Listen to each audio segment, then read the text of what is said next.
You open one page for one quick thing. The page refuses to load. Then your phone whispers the 4 words every Kenyan knows by heart. Bundle balance is 0 megabytes. It's the secret verse of our national anthem, the shared sigh from Kisumu. That feeling, right? That moment when you're cut off from the world and all you can do is stare at a screen that tells you you're digitally broke.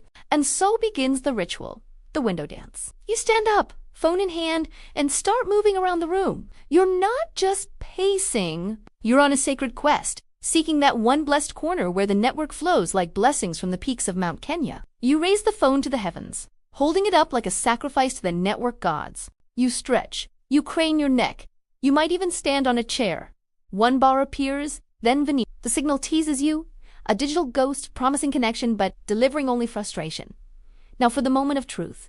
Choosing your poison. You stare at the bundle menu, a battlefield of tough decisions. Do you go for the hourly bundle? It's sweet, it's cheap, but it always seems to end mid-voice note, leaving you hanging. The daily bundle feels safer, a reliable friend, until you just check 1 or 2 videos on Instagram and suddenly it's gone.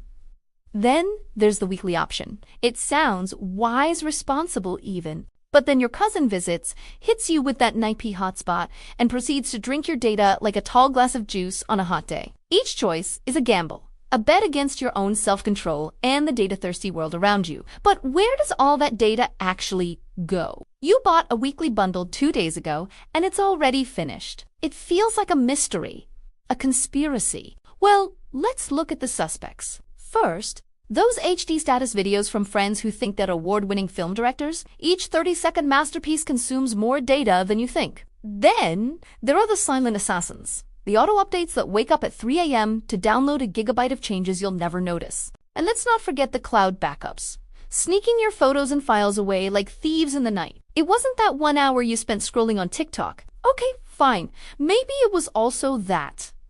The point is, your data has many enemies. So, we become data warriors, armed with hacks we swear by. This is how we fight back. During serious weeks, we activate the sacred WhatsApponi bundle.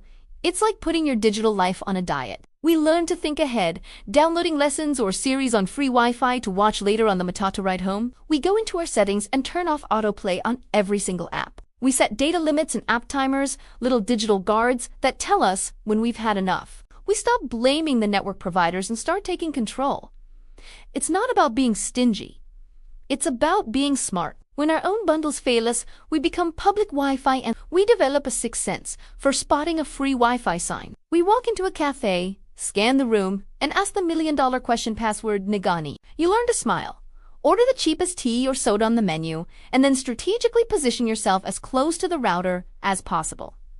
This is your base camp. You pull out your phone, your laptop, and you upload everything in one glorious session. It feels like a heist, a race against time before you overstay your welcome. Every successful connection is a small victory. Now, let's have a real talk about budgeting. For many of us, data isn't a luxury. It's a utility. It's how we work, learn, connect with family, and run our hustles. So, we need to treat it with the same seriousness as rent or electricity. At the start of the month, allocate a specific amount for your data budget. Be realistic.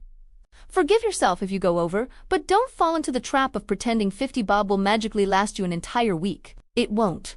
Create a plan, stick to it as best you can, and give your data the financial respect it deserves. This brings us to the delicate art of family and data diplomacy. The phrase, Ibu Naipa Hotspot Kidogo, can strike fear into the heart of any Kenyan. Kindness is a virtue, but boundaries are a survival skill. It's okay to share when you have plenty, but it's also okay to protect your last few megabytes. You have to practice the art of the polite decline. As simple, Akileo imebaki kidogo, to delivered with a friendly smile, can save you from digital bankruptcy. Remember, you can't help someone else swim if you're drowning yourself. In the midst of this constant digital struggle, let's not forget the joy of being offline. Sometimes, the best data-saving hack is to simply put the phone down, let it rest. Go for a walk and watch the sunset over your estate. Pick up a physical book and feel the paper between your fingers. Call someone using actual voice credit. Remember that? Just talk. Let your brain buffer peace instead of a video. Disconnecting from the internet allows you to reconnect with yourself and the world right in front of you. In the end, bundles will always finish. They come and vanish like Nairobi rain, unpredictable and often gone too soon. But our stories, our jokes, our hustles, our connections, our love, those things stream without bundles. They don't require a 4G connection. They are powered by something far more resilient.